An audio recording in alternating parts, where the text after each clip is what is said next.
Okay, so I have a question for you. Imagine a world where the government starts paying you a salary just for being alive. What would you do?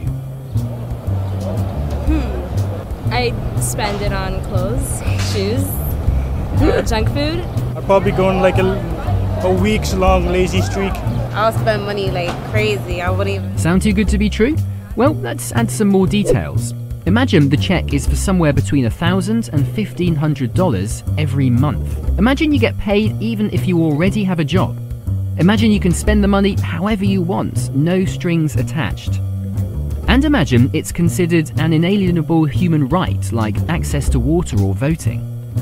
Now, this is actually a real idea. Economists call it the universal basic income.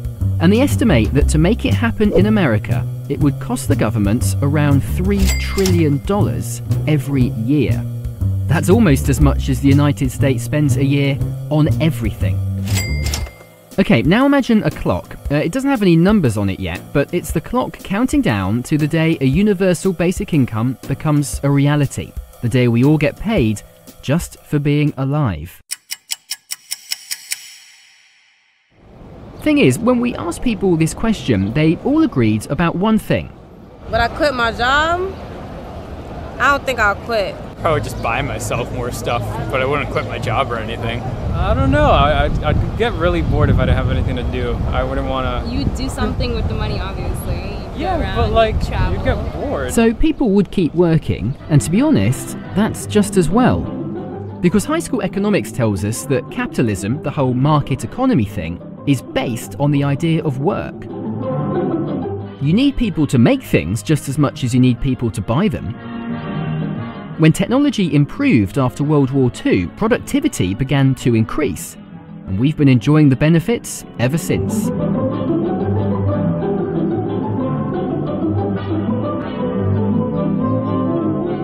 If we all got paid a basic income and just quit our jobs, well, no work, no economy. Now today, more and more of us are lucky enough to find jobs and careers that we love, but pictures like this show us that for the majority of people in modern history, work has been a necessity. A mindless, repetitive necessity. Which, to be honest, is a bit of a shame, because it wasn't supposed to be this way. Technology was supposed to get better and more efficient, and free us all from work, free us to live a life of leisure. And these aren't the fanciful dreams of a sci-fi writer, they're the theories of one of the most important economists of the 20th century. In 1930, in the depths of the Great Depression, he predicted that by the year 2030, we'd all be working just 3 hours a day, maybe fewer. Well, with just 15 years before that date, it feels like we're working more hours, not fewer. Which is ironic, really. We've become trapped by the very thing that was supposed to set us free. And yet, slowly but surely, Keynes's prediction is starting to come true.